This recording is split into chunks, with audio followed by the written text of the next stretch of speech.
Boa noite. Que lindo ver a casa cheia. Muito obrigado pela presença de todos. E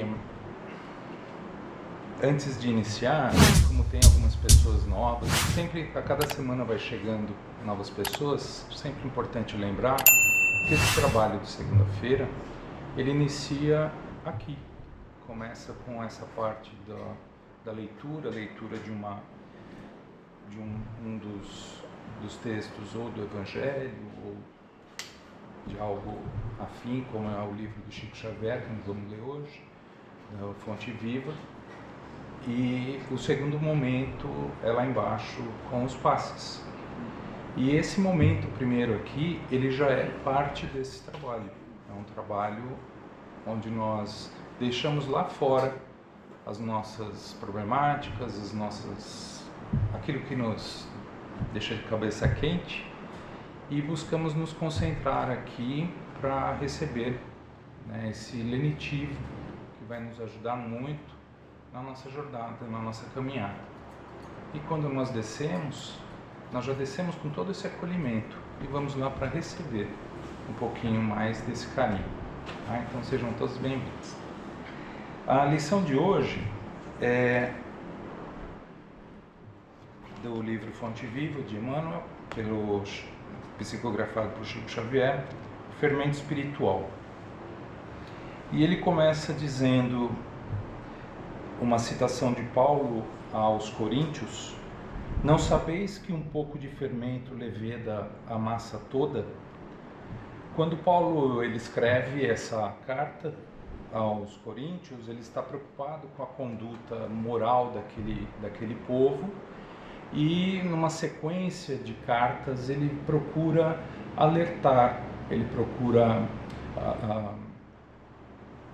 manifestar nessas pessoas a consciência de um novo caminho, de uma nova jornada, diferenciando do que vinha até então, até ali. É uma preocupação grande que ele tem com isso, porque é um estado da época que tinha muitos problemas de ordem moral. E essa citação, ele vem dentro de uma carta, é uma parte dessa carta, que ele vai conduzir esse pensamento do fermento. E o fermento na antiguidade não é como nós temos hoje, né, o pó royal ou o fermento Fleischmann, que a gente usa para fazer o pão crescer. No passado, a massa, para crescer, precisava de uma massa velha. Essa massa, cada vez que fazia massa, tirava um pedaço, essa massa fermentava e ela era usada na nova massa para levedar o pão.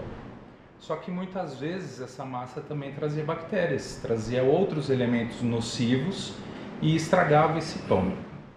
E na Páscoa, que interessante, a gente está há poucos dias da Páscoa, lembrado por todos nós, mas no período judeu, era lembrado o êxodo do povo que ia que estava saindo, fugindo do Egito, e não tinha tempo para preparar a comida para levar. Então o pão que foi preparado, ele não tinha o fermento. Deixe o fermento velho para trás, deixa esse fermento para lá, faça o pão sem nada, só que ele vira o quê? Vira uma pedra, ele fica difícil de comer. E essa representação que vem para os judeus e que vem trazida por uma tradição é para representar o sacrifício desse período, lembrando essa fase. E Paulo ele pega justamente esse pedacinho do texto para fazer um alerta a esse povo. O interessante é o paralelo que Emmanuel vai fazer para os dias de hoje. Apesar de não ser tão atual aqui, né, tem uns 50 anos mais ou menos para trás, pouco mais, né, de Emmanuel. Não, mas que ele trouxe isso para a psicografia de Chico Xavier, né? Seria uma atualização do app, né, uma atualização do aplicativo para os nossos dias de hoje. Qual é o paralelo que ele faz com isso? Então, eu vou dar uma lida aqui para a gente entender o que Paulo fazia no passado e o que Emmanuel trouxe para a gente nos dias de hoje. Naquela época, toda aquela questão moral. E hoje, o que nós temos? Então vamos ao texto.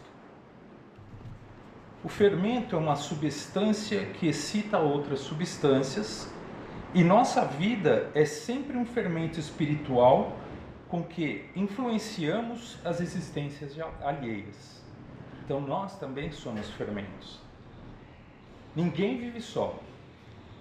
Temos conosco milhares de expressões de pensamento dos outros, e milhares de outras pessoas nos guardam a atuação mental inevitável.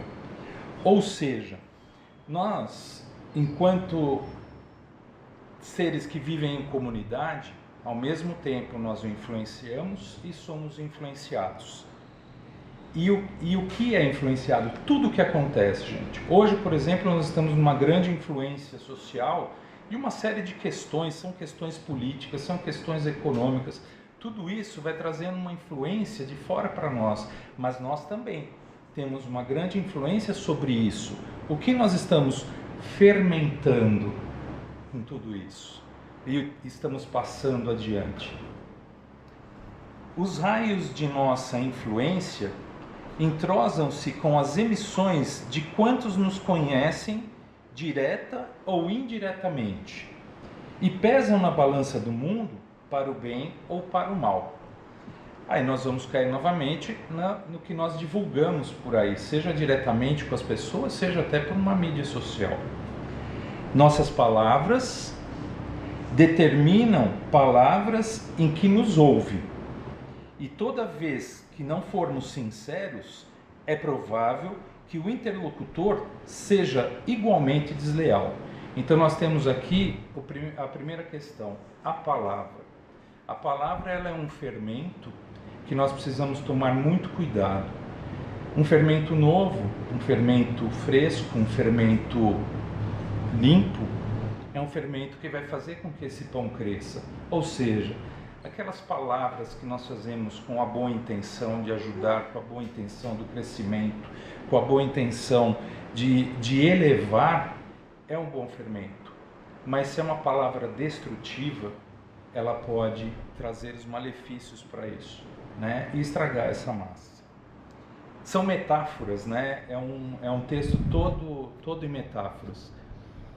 Nossos modos e costumes geram modos e costumes da mesma natureza em torno dos nossos mormentes, naquele que se situam em posição inferior à nossa, nos círculos da experiência do nosso conhecimento. São os hábitos. As palavras, elas são resultados dos nossos pensamentos. Os nossos hábitos são atitudes que vão endossando esse pensamento. Então nós, à medida que estamos criando hábitos, traduzindo esse pensamento através de palavras, nós estamos divulgando, espalhando isso para os demais. Nossas atitudes e atos criam atitudes e atos do mesmo teor. E enquanto nos rodeiam, porquanto aquilo que fazemos atinge o domínio da observação alheia, interferindo no centro de elaboração das forças mentais de nossos semelhantes. A consequência são as atitudes, o que nós estamos fazendo para o outro. E isso vai sempre ser uma recíproca. Nós temos já um grande entendimento de ação e reação, causa e efeito, vice-versa, né? O que acontece é efeito de uma causa que provocou. A reação, ela é a consequência de uma ação que partiu de um ponto.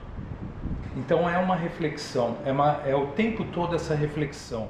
Onde é que eu estou nesse posicionamento? Quem sou eu? Que fermento é esse que está nesse pão? O grande pão da vida. O único processo, portanto, de reformar edificando, olha que interessante a palavra, né? Reformar edificando, fazendo crescer, é aceitar as sugestões do bem e praticá-las intensivamente por intermédio de nossas ações.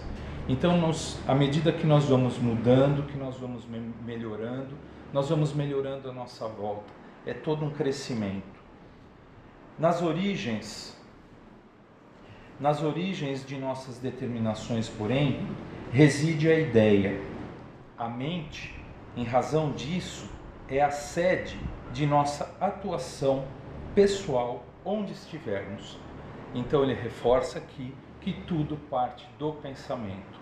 Tudo que nós fazemos, a maneira como nós agimos, aquilo que nós falamos, tem um ponto de partida que é aquilo que nós pensamos. Então, a vigilância dos nossos pensamentos é algo muito importante. A vigilância dos nossos pensamentos fazem com que a gente remodele essas atitudes, remodele essa maneira de viver. Ele fala, deixe para trás a massa velha, o fermento velho. É um convite a uma mudança, a uma modificação do meu ser. Então, para que eu faça o novo, para que eu crie o novo, é importante que eu me desfaça do velho. Os velhos hábitos, os velhos pensamentos, as velhas atitudes, os velhos comportamentos. É uma tarefa árdua, é uma tarefa do dia a dia. Dá tempo sempre. Agora, mas eu não fiz nada até aqui. Não importa, é daqui para frente. A partir do momento que nós temos o conhecimento, que nós vamos recebendo esse conhecimento, é o momento da mudança. E o que ficou para trás? O que ficou para trás ficou. Deixa para lá. O importante é daqui para frente. E muita gente vai estranhar isso, tá?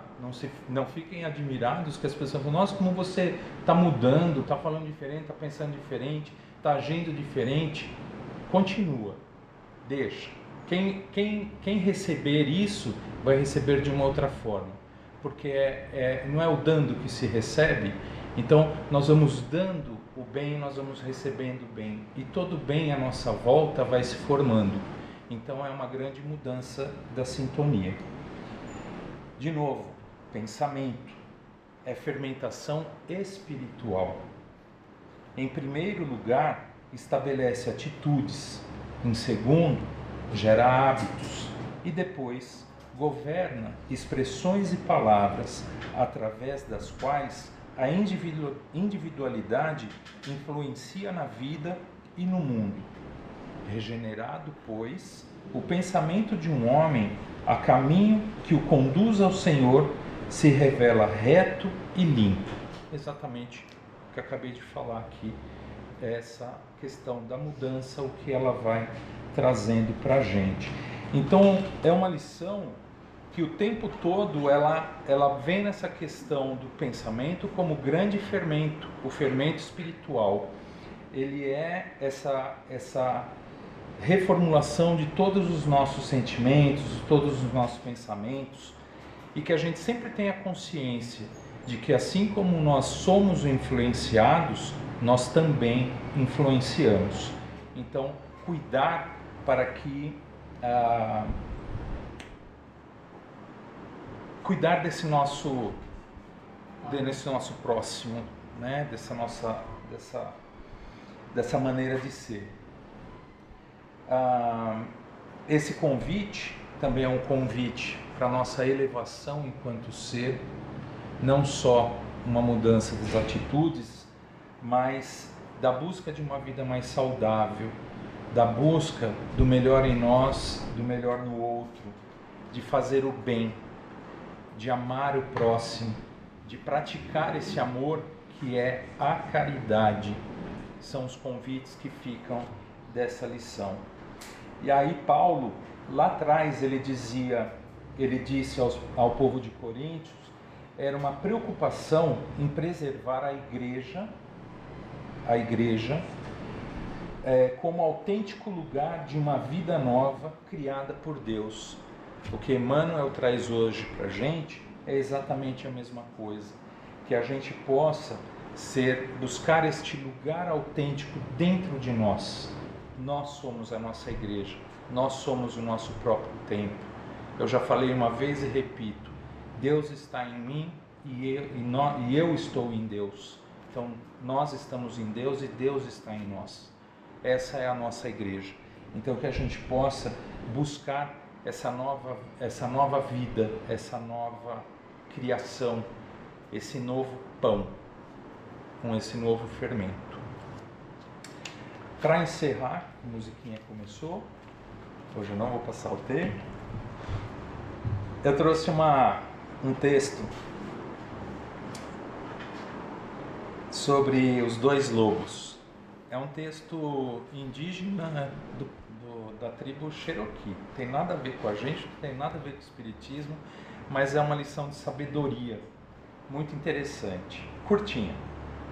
Os anciões Cherokee estavam preocupados com um dos garotos da tribo que, por se sentir injustiçado, tornou-se agressivo. Aí o avô do menino chama ele e diz assim: sabe, neto, em nosso interior todos temos dois lobos. Esses lobos estão constantemente lutando, uma luta terrível com a qual nem todas as pessoas têm facilidade de lidar. Dois lobos, disse o menino. Como isso funciona? Todo inocente, o avô responde. Todos temos dentro de nós dois lobos completamente diferentes. Um deles é mau e representa todos os sentimentos ruins que podem existir em um ser humano. A raiva, a inveja, os ciúmes, a ganância, o orgulho, o ressentimento, os medos, a mesquinhez, a culpa, o ego, a arrogância. No entanto, o outro lobo é exatamente o oposto. Representa tudo o que é bom em uma pessoa: a bondade, o amor, a esperança, a generosidade, a alegria, a paz, a fé, a verdade. O menino olhou e perguntou: qual dos dois lobos é o mais forte? Qual deles vence? E o avô responde: aquele que você alimenta. Então eu deixo essa reflexão aqui para vocês, porque é justamente isso. Para a gente ter esse novo, a gente precisa deixar o velho, o ruim para trás. Trazer essas novas atitudes. Alimentar o nosso bom fermento. Muita paz a todos. Agora vamos nos acomodar para receber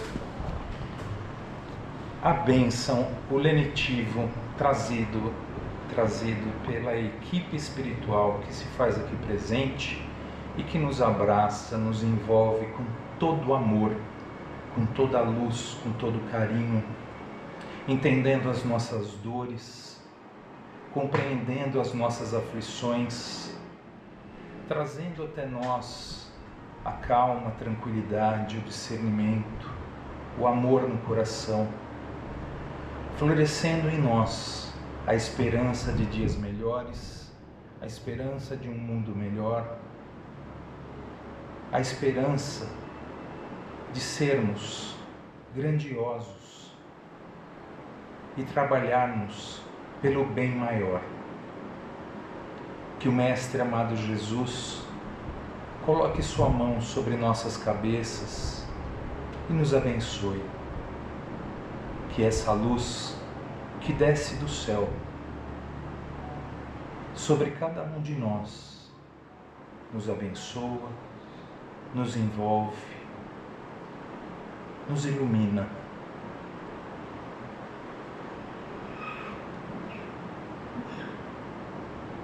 Que a paz do Mestre Senhor esteja presente hoje e sempre em nossas vidas, e em agradecimento façamos mentalmente a oração que o Mestre amado Jesus nos ensinou com todo amor e todo carinho.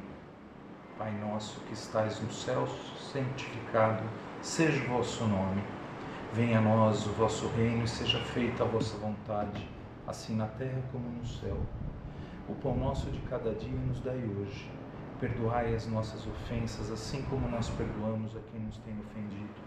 Não deixeis cair em tentação e livrai-nos de todo mal, pois vosso é o poder, o reino e a glória para sempre. Graças a Deus. Que tenhamos uma excelente semana. Muita paz a todos. Graças a Deus.